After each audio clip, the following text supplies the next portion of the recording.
We are recording, sir. All right. Well, good evening, everyone. Welcome to the school board public hearing on February 18th, 2021. The reason for the public hearing is to receive public comments on a petition warrant article. And so I'll start by just sort of reading the public notice and then giving just a little bit of context for this, and then we'll open up the hear from the public. So we posted a public hearing that I'll just read quickly. So the school board will hold a public hearing in accordance with RSA 40:14 for the purpose of gathering public input on the proposed adoption of the provisions of RSA 40:13, known as SB2, to allow official public voting on all issues before the town of Hopkinton on the second Tuesday in March. The hearing will take place today, Tuesday, February 18th, 2021 at 5:00 p.m. So that has been publicly noticed. And what RSA 40:14 says, at least why we're here today, is the statute requires that a public hearing shall be held by the local governing body, which in this case is us, on the question at least 15 days, but not more than 30 days before the question is to be voted on. And so that's why the timing, we're here today to receive public comments. And we did this, we had a similar petition warrant article last year. And so I think, at least for the board, we're familiar with the issue and what's in front of us. And so I'll open up the public comment, and I would ask anybody who is an attendee who wishes to provide public comment to the board on the petition warrant article for SB2, if they would just raise their hand, and you could do that by moving your cursor towards the bottom of your screen. There's a raise your hand button that you can press, and that will let us know that you have comments that you wish to provide. And I would just ask if you're going to provide comments that you just give us your name and address so we can record it in the minutes. So with that, we have a hand up, and it's a caller. And so we'll unmute you, and you're the only caller. So hopefully you should be set to go. So thanks for joining. Hello, this is Catherine Mattio, 108 Park Ave. Hi, Catherine. Hi, I support SB2 because I support expanding access to everybody. Thank you. Great, thanks for your comment.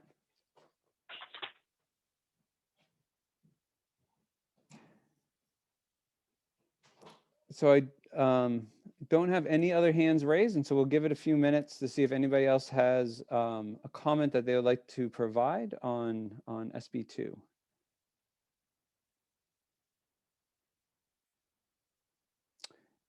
Rita Blanchard. Good afternoon, Rita. Good afternoon. Thank you guys for doing this. I'm just wondering if I'm supposed to present anything tonight. I didn't get a notice. No, you're not required to present anything. This is, it's a required public hearing via statute that we Correct. We want you to have it. So if you want to speak to why you support it, that would be great. I support it. Of course, I support it. No surprise there. I just want to reiterate to the community that New Hampshire has 219 towns. I'm not sure how many school districts we have. And approximately 73 of those school districts, many of our neighbors, have been functioning under the SB2 law for years. To my knowledge, no repeals have been noted for the school districts. There have been a few attempts for the towns. The most recent attempt to repeal an SB2 law that was voted into place was in 2010, and it failed. The repeal has to pass by 60% the same way the SB2 has to pass by 60%. And it's got a few, it's a form of town meeting. A lot of people misunderstand that. It's a form of town meeting that has two sessions. The first session is deliberative, and that's for its explanation, discussion, debate, and amendments to be proposed for the operating budget and warrant articles. The second session is a voting session, and there is a time lapse in between those because the ballots have to be made up with all the changes and everything else that needs to go on. I think that's all I got tonight. So thanks. Great. Thank you, Rita. Appreciate you joining us and commenting. So given another minute to see if any other hands come up. For those who are just joining, we are in the, I guess, the middle or beginning, somewhere in the process of the public hearing on SB2.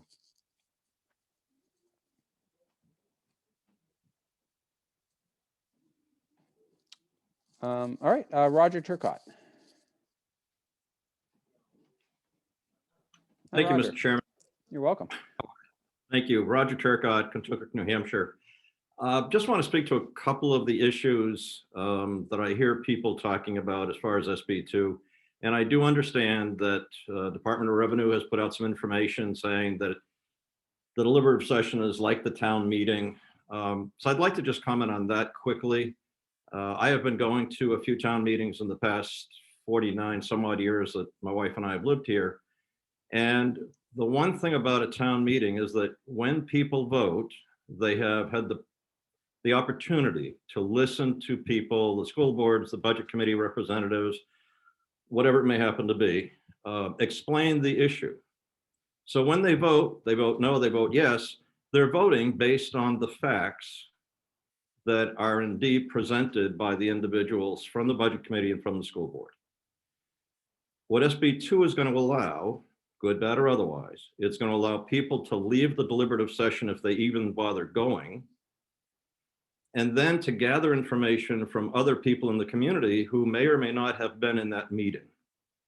And my concern is that the gap between what we have now, which is when you cast a yes or a no ballot, I would guess that about 97% of the people in the hall were part of the conversation. And right now, I'm afraid that if we get thousands and thousands and thousands of voters, that percentage of voter who heard the information directly is really going to drop.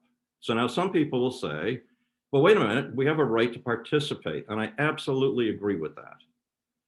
So let's take a look at how that works. In our town right now, we have a school board, and I can vote absentee for school board members. So I don't have to be present to elect the volunteers. I don't have to be present to send the volunteers an email and let them know how I feel to try to influence the decisions that you make. And the same thing with the budget committee. So I have a lot of opportunities in this town to influence the outcome of the information that actually ends up at the town meeting. So I just have a little bit of a concern because people are going around, and I understand it's on the website from the state that, the meeting's kind of like the meeting now. And I think procedurally it's probably like the meeting now. But the awareness of the voter is not going to be the same. That's not a put down. I'm not trying to insult anybody. It's just there's a lot of information that's gathered. And as I said last year when this issue's come up, I have been in the hall at the high school when people have said, wow, I got to tell you, I came in here ready to vote for or against this. But after hearing this dialogue, I've changed my mind. And that's a really important piece of that process. So again, when people say, yeah, but you only get 500 people who vote, and the old people, which by the way, I fall in that category now, so don't worry about me, I'll be there. They can't go to the meeting or whatever, so they need to vote. That's fine. I'm just wanting to express my concern about the knowledge base of the voter when we leave a town meeting form of government as we have now, and we go to SB2. The other thing that I think there's some misunderstanding on, I've had a hard time understanding it, is what a default budget looks like. And so maybe if anybody, and I don't want to put the board on the spot tonight, if somebody could kind of explain, it's not last year's budget. I know some people have said, well, you vote no, you get last year's budget. And I don't think that's true. And the other thing I'm confused about is unfunded federal mandates.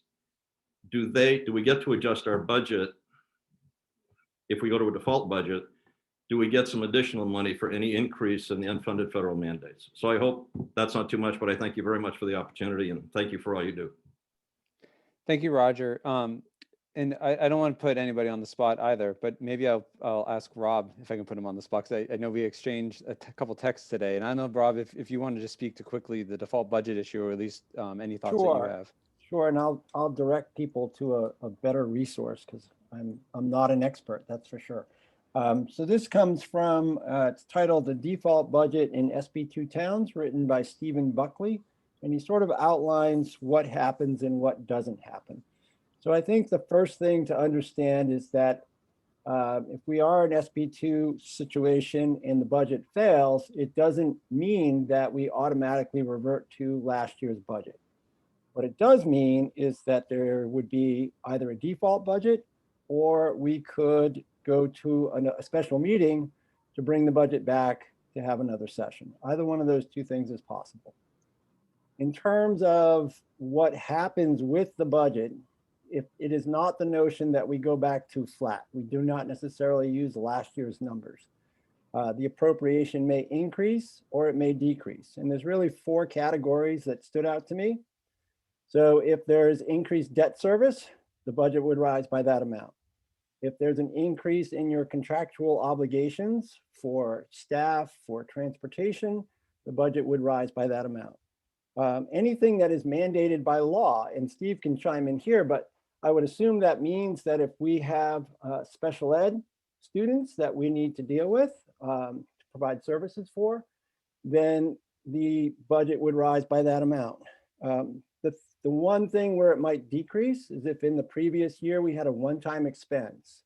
So for instance, we bought a new small minibus, then the budget would decrease by that amount. So one-time expenses go away. Any multi-year contracts, you are obligated to continue. Any multi-year capital projects, you would be obligated to continue. So, you know, like in this year's scenario, if you're looking at that one-page snapshot, things like the New Hampshire retirement increase would be, the budget would rise by that amount. The building bond, we would rise by that amount. The out of district tuition, we would increase by that amount. And transportation. So just at a cursory level, you would see approximately a 3.5% increase if that were to be our default budget. So I would refer people, again, the title of the document is The Default Budget in SB2 Towns, written by Stephen C. Buckley. And it's pretty informative about a lot of the details. So that's my snapshot of that document. If anybody has something else you want to add, that would be great. No, thanks, Rob. That was great. Thank you. Thanks for doing that research too this morning. That's helpful. Can I ask a quick question? So it's, Sure. Essentially, we had a 3.98% increase on our budget, and for an SB2 budget, it was, Rob mentioned, like 3.5%. So in essence, it's very close almost sometimes, with required increases in special ed and all that stuff. So, but instead we're able to build it and make the necessary changes and all that. So I think, thank you very much, Rob, for that. That was interesting. All right, so we're still in the public hearing, and so if there's any other public comments on SB2, now is the time to share.